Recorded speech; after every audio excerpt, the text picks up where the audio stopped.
Hello welcome back to Beena's kitchen. ഞാൻ ഇന്നിവിടെ തയ്യാറാക്കാൻ പോകുന്നത് നല്ല ടേസ്റ്റിയും അതേപോലെ തന്നെ വളരെ സിമ്പിളായിട്ട് തയ്യാറാക്കാൻ പറ്റുന്ന ഒരു ബട്ടർ ചിക്കൻ്റെ റെസിപ്പി ആയിട്ടാണ്. അപ്പോൾ നമുക്കതെങ്ങനെയാണ് പെട്ടെന്ന് തന്നെ തയ്യാറാക്കിയെടുക്കുന്നതെന്ന് നോക്കാം. അതിനായിട്ട് ഞാനിവിടെ 500 ഗ്രാം ചിക്കൻ എടുത്തിട്ടുണ്ട്. ഇതിലേക്ക് നമുക്ക് 1/2 ടീസ്പൂൺ ജിഞ്ചർ ഗാർലിക് പേസ്റ്റ് ചേർത്ത് കൊടുക്കാം. 1 ടീസ്പൂൺ കാശ്മീരി മുളക് പൊടി, പിന്നെ ഇതിലേക്ക് ആവശ്യമായിട്ടുള്ള ഉപ്പ് ചേർത്ത് കൊടുക്കാം. അതിനുശേഷം ഒരു അര ചെറുനാരങ്ങയുടെ നീര് കൂടെ ചേർത്ത് കൊടുക്കാം. ഇനി നമുക്കിതെല്ലാം കൂടെ ഒന്ന് നന്നായിട്ടൊന്ന് മിക്സ് ചെയ്തെടുക്കാം. ഇപ്പം ഞാനിതെല്ലാം കൂടെ നന്നായി മിക്സാക്കി എടുത്തിട്ടുണ്ട്. ഇനി നമുക്കിതൊരു അരമണിക്കൂർ മാറ്റി വയ്ക്കാം. അടുത്തായിട്ടൊരു പാൻ എടുത്തിട്ട് അതിലേക്ക് നമുക്ക് കുറച്ച് ബട്ടർ ഇട്ട് കൊടുക്കാം. ഇനി ഇതിലേക്ക് ഞാൻ 2 സവാളയാണ് എടുത്തിട്ടുള്ളത്. അത് നീളത്തിൽ അരിഞ്ഞതും കൂടെ ചേർത്ത് കൊടുക്കാം. എന്നിട്ട് നന്നായിട്ടൊന്ന് മിക്സ് ചെയ്ത് കൊടുക്കുക.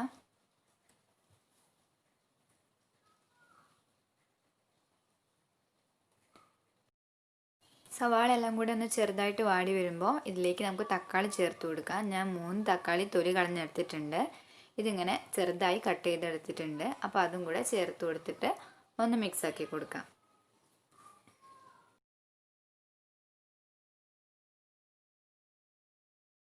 ഇതൊന്ന് മിക്സാക്കി എടുത്തതിന് ശേഷം നമുക്കിതിലേക്കൊരു 7 കാഷ്യൂനട്ട് ചേർത്ത് കൊടുക്കാം. പിന്നെ ഒരു 4 ഏലക്ക, ഒരു 3-4 ഗ്രാമ്പും കൂടെ ചേർത്ത് കൊടുക്കാം. എന്നിട്ട് ഇതെല്ലാം കൂടെ നന്നായിട്ടൊന്ന് മിക്സാക്കി കൊടുക്കാം.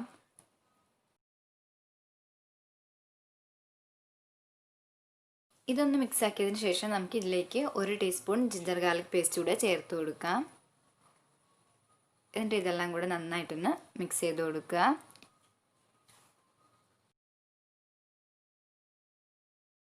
ഇനി നമുക്കിതിലേക്ക് വേണ്ടത് 1 ടീസ്പൂൺ മുളക് പൊടിയാണ്. അപ്പോൾ ഞാൻ അതും കൂടെ ചേർത്ത് കൊടുക്കുന്നുണ്ട്. എന്നിട്ട് ഇതിലേക്ക് നമുക്ക് കുറച്ച് വെള്ളം ചേർത്ത് കൊടുക്കാം. ഞാനിവിടെ വെള്ളം ഒഴിച്ച് കൊടുത്തിട്ടുണ്ട്. ഇനി ഇതൊന്ന് ജസ്റ്റ് ഒന്ന് ഇളക്കിയതിന് ശേഷം നമുക്കൊരു 5-10 മിനിറ്റ് മൂടി വയ്ക്കാം.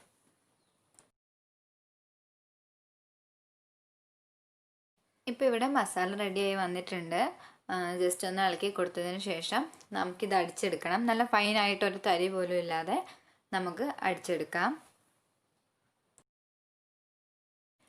ഇപ്പോൾ ഞാനിതിവിടെ അടിച്ചെടുത്തിട്ടുണ്ട്. ഇനി നമുക്കിതിലേക്ക് ഇതിപ്പോൾ കുറച്ച് തിക്കായിട്ടാണ് നിൽക്കുന്നത്. അപ്പോൾ ജാറിലേക്ക് കുറച്ചും കൂടി ഒരു 1/4 കപ്പോളം വെള്ളം കൂടി ഒഴിച്ചു കൊടുത്തിട്ട് അതൊന്ന് ചുറ്റിച്ച് ഇതിലേക്ക് ഒഴിച്ചു കൊടുക്കാം. എന്നിട്ട് ജസ്റ്റ് ഒന്ന് മിക്സ് ആക്കിയതിന് ശേഷം നമുക്കിത് നല്ല ഫൈനായിട്ട് അരിച്ചെടുക്കാം.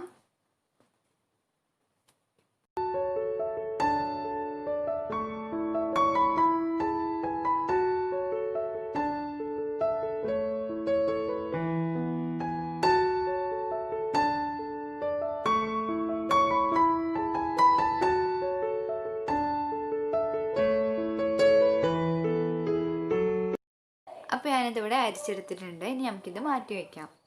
ഇനി പാനിലേക്ക് നമുക്ക് ചിക്കൻ പൊരിച്ചെടുക്കാൻ ആവശ്യത്തിനുള്ള എണ്ണ ഒഴിച്ചു കൊടുക്കാം.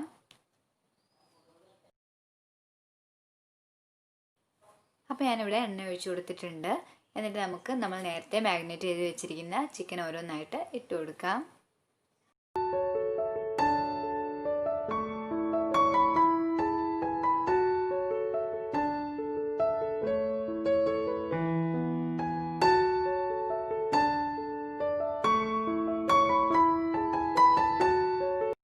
ഇപ്പോൾ ചിക്കൻ്റെ ഒരു ഭാഗം റെഡിയായി വന്നിട്ടുണ്ട്. അപ്പോൾ നമുക്കിതെല്ലാം കൂടെ തിരിച്ചിട്ട് കൊടുക്കാം.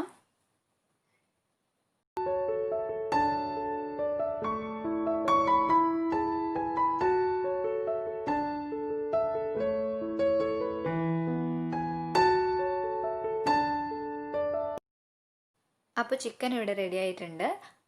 നമുക്കിത് മാറ്റി വയ്ക്കാം. ഇനി ഒരു പാനിലേക്ക് നമുക്ക് കുറച്ച് ബട്ടർ ഇട്ട് കൊടുക്കാം.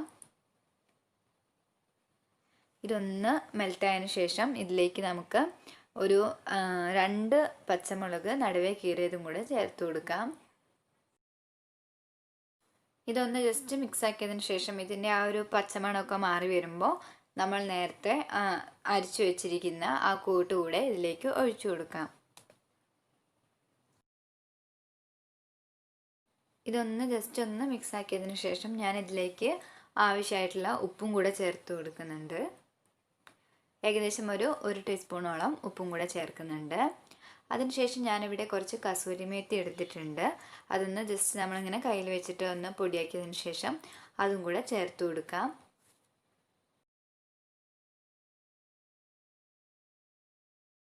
ഇതൊന്ന് ഇട്ട് കൊടുത്തതിന് ശേഷം നമുക്കിത് ജസ്റ്റ് ഒന്ന് മിക്സ് ആക്കിയിട്ട് ഒരു 5-10 മിനിറ്റ് അടച്ചു വയ്ക്കാം. ഇപ്പോൾ ഒരു 10 മിനിറ്റ് ആയിട്ടുണ്ട്. ജസ്റ്റ് ഇതൊന്ന് തിളച്ച് വന്നിട്ടുണ്ട്.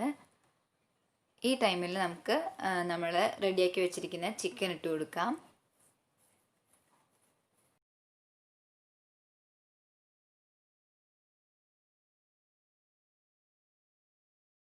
അപ്പോൾ ഞാനിതിലേക്ക് ചിക്കനെല്ലാം ഇട്ട് കൊടുത്തിട്ടുണ്ട്. ഇനി ഇതിലേക്ക് ഞാൻ ചേർക്കുന്നത് ഫ്രഷ് ക്രീമാണ്. ഒരു 3 ടേബിൾ സ്പൂൺ ഫ്രഷ് ക്രീമും കൂടെ ചേർത്ത് കൊടുക്കാം. അതിനുശേഷം കുറച്ച് മല്ലിയിലയും കൂടെ ചേർക്കുന്നുണ്ട്. ഇതെല്ലാം കൂടി ചേർത്തിട്ട് നമുക്ക് കുറച്ചൊരു അറ്റ്ലീസ്റ്റ് ഒരു 10 മിനിറ്റും കൂടെ അടച്ചു വെച്ച് വേവിച്ചെടുക്കാം. ഇപ്പോൾ ഒരു 15 മിനിറ്റ് ആയിട്ടുണ്ട്. നമ്മുടെ ബട്ടർ ചിക്കൻ ഇവിടെ റെഡി ആയിട്ടുണ്ട്. മസാല എല്ലാം പിടിച്ച് നല്ല റെഡിയായി വന്നിട്ടുണ്ട്. ഇനി നമുക്കിത് സെർവ് ചെയ്യാം. അപ്പോൾ നമ്മുടെ ബട്ടർ ചിക്കൻ ഇവിടെ റെഡി ആയിട്ടുണ്ട്. വളരെ സിമ്പിളായിട്ട് തയ്യാറാക്കാൻ പറ്റുന്നതേ ഉള്ളൂ. അപ്പോൾ എല്ലാവരും ഒന്ന് ട്രൈ ചെയ്ത് നോക്കുക. തീർച്ചയായും ഇഷ്ടപ്പെടും. അപ്പം മറ്റൊരു വീഡിയോ ആയിട്ട് ഞാൻ വീണ്ടും വരുന്നതായിരിക്കും. താങ്ക്